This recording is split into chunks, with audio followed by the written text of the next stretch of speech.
Rafael Nadal has created history at the Australian Open. That's the big news coming in. Nadal now becomes the first ever to win 21st Grand Slam titles, and Nadal is fighting back from 2 sets down and has already beaten Medvedev 2-6, 6-7, 6-4, 6-4, 7-5.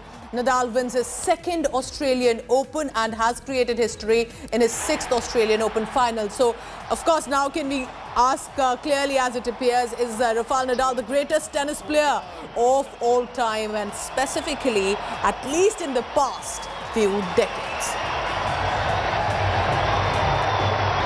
So let's go across directly to my colleague Nikhil Naz for all the latest. Nikhil, what I know, everyone's been talking about this victory all over social media. Does that mean that he is the greatest player? Over to you now. Of course, you have all the big guns with you there. Thanks a lot for that, Pooja. Yes, it's an incredible day. History has been created in the world of tennis. You asked me a question, is he the greatest of all time? If you ask me, look at numbers, but I think I'm the wrong person to ask, considering I'm a huge Rafael Nadal fan. So I think he's the greatest of all time. And now stats also support that. However, I'm joined on the program. Joining me is Vishal Uppal, former India tennis player. He's played Davis Cup for India and has had the privilege of traveling the world over. He's also been the coach of the Indian national women's team in tennis. So we'll get Vishal to, do all the talking about this incredible match that we witnessed. Firstly, Vishal, I'm running out of adjectives. I don't know whether to call it miracle in Melbourne, whether to call it heart-stopping. Can you help me out with a few adjectives, or one adjective that would help you describe what we've just witnessed over 5 hours of slam bang tennis? Yeah, it was a miracle in Melbourne, and definitely there was some heart-stopping tennis. The way the topsy-turvy nature of this match was incredible to watch. What a resilient human being, what a resilient player Rafael Nadal is, to come back over and over and again after so many injuries. I mean, hats off to this guy. Like you said, I mean, we are running out of adjectives for this guy, and to have created history today is just an unbelievable moment for him and for his family and all those who support him. Most people would wonder, on one end you have a 35-year-old Rafael Nadal, on the other end you have a 25-year-old Medvedev. Now 10 years in professional sport is a major difference. May not be in professional life or in jobs that folks like us when sitting in office do, but in professional sport 10 years is a massive difference. Then it goes to 5 sets. What is it that Nadal had? Where did he get that reserve energy to even beat an opponent 10 years younger than him in a match that almost neared 6 hours? Well, I think the biggest attribute for a guy like Nadal is his mental, thought process. The way he's so resilient, he never gives up, come what may.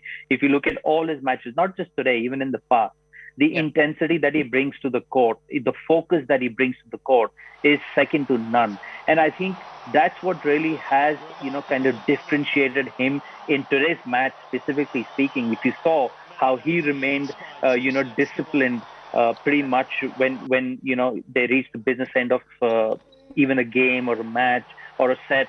And Medvedev, I would say somewhere, I think, maybe a little bit more experienced, where he can weed out some of these errors that he made today. But I think the greatest attribute of Rafael Nadal is his mental fortitude, his mental strength, how he will not give up, and that puts so much pressure on the opponents, because they know he's not going to give up. He's going to keep coming back at you. So you can't afford to slip up, and Medvedev did slip up a little bit today, which cost him dearly.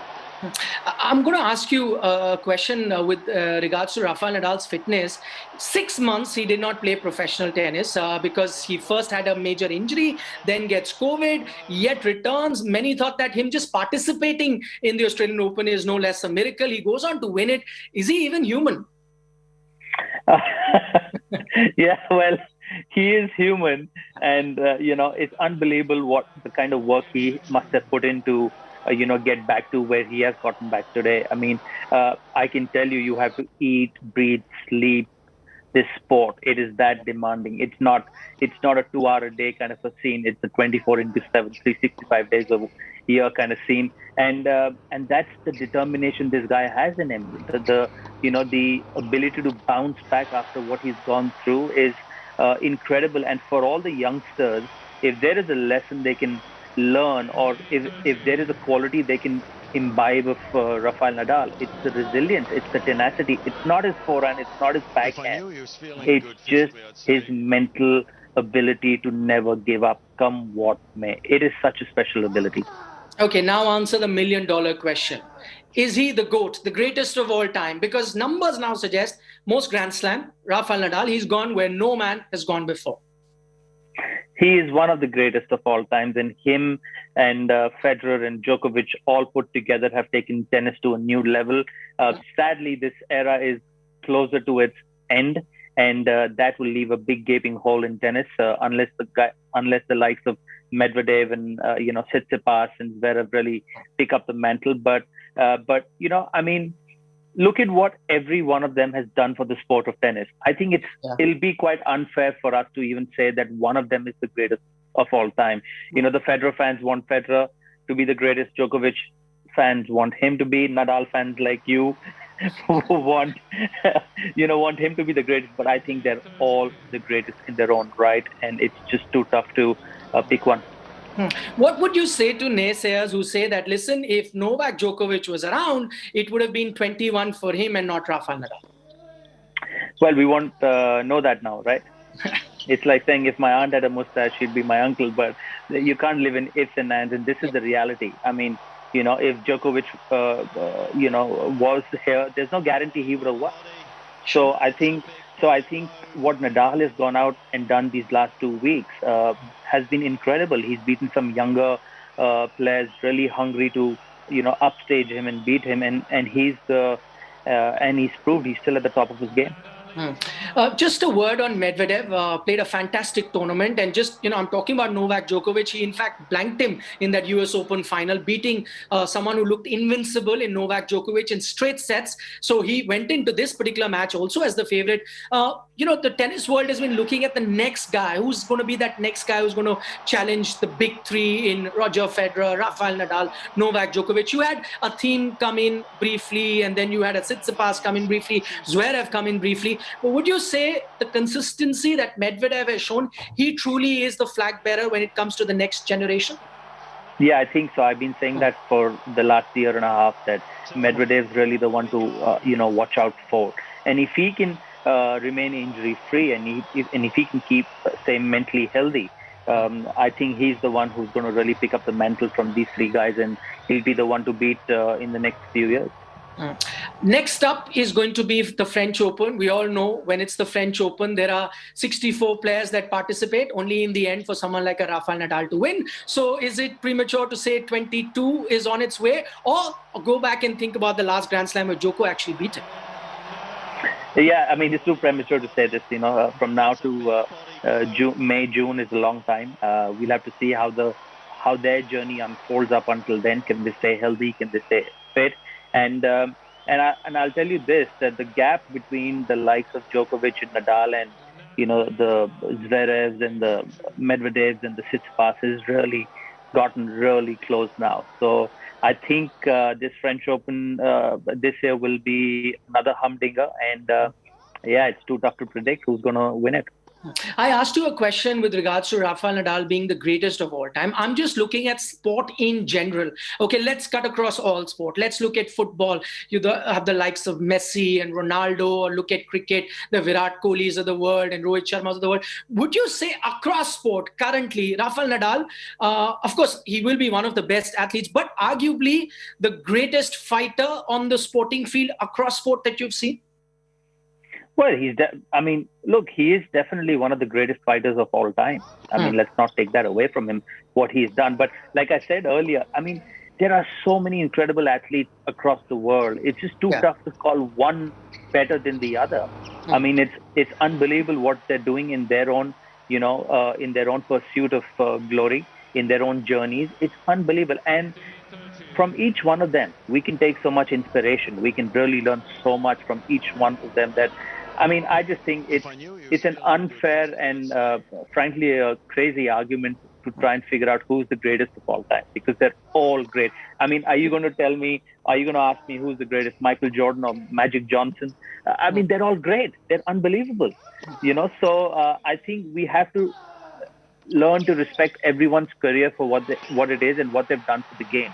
I think Rafael Nadal will definitely go down in history as one of the greatest of all time, and someone who has really taken tennis to the next level. Okay, last couple of questions before I let you go. For those of us who aren't professional tennis players like you, they're going to wonder what happened to Daniil Medvedev. Yes, Rafael Nadal, we know, is a fighter. He makes a comeback. But Daniil Medvedev looked like a completely different player in the first 2 sets as compared to the next 3 sets. Did those 2 5-setters that he played leading into the final take a toll on him physically? And that is what led to him dropping his game? Well, I don't know if that is what took its toll. Obviously, it was clear to see there was something bothering him with his thighs. So that was that was a big thing, which we'll find out, I guess, in the post-match analysis when we hear the reviews or the post-match news that comes from both the camps as to what went on with Medvedev. Clearly, he was not the same player after the second set, and that showed in the tactical changes he made. I mean, there were way too many drop shots he hit, it'll be interesting to hear from him what happened. Did the crowd play a role too? Because we know that he's not loved by the crowd. So was it a case of not just playing Rafael Nadal, but also playing the Australian Open crowd? That we did see a few moments that happened towards that half when we saw the game change, where he had a few arguments with the crowd as well. Well, I think it was more a case of 90% of the crowd being for Rafael Nadal rather than being against Daniil Medvedev. So I think they were really rooting for Rafael Nadal, and I think Medvedev knew that going into the match, it's going to be him, it's going to be Nadal and the crowd versus him, and I think today the crowd really helped Nadal put one to his throat. All right, Vishal, thanks so much for joining us and giving us those insight in what arguably could be considered one of the greatest Grand Slam finals. But anyway, we've already seen history being made, and you're taking a look at those winning moments of Rafael Nadal, how he won that 5-setter encounter. Remember, he was down 2 sets to love against a younger opponent, 10 years younger to him. And most experts would have said if it had gone the distance, then it would have been the younger guy that would have triumphed. But it didn't happen in Rafael Nadal's case. That's why he's considered one of the greatest fighters across sport. He made a comeback, has now become the only man in the history of the sport to win 21 Grand Slam. Remember, Novak Djokovic, Roger Federer, Rafael Nadal were all tied at 20 apiece. Rafael Nadal, the first man to touch that Mount Everest of tennis, reaching those 21 Grand Slams. This, of course, is his second Australian Open crown. So now he's won every Grand Slam at least twice. But he's won every Grand Slam twice. Thanks so much for joining us on this special broadcast. It's back to my colleague Pooja for more. For that special interaction. And of course, this is a news that everyone's been talking about right now. The big historic victory coming in for Rafael Nadal.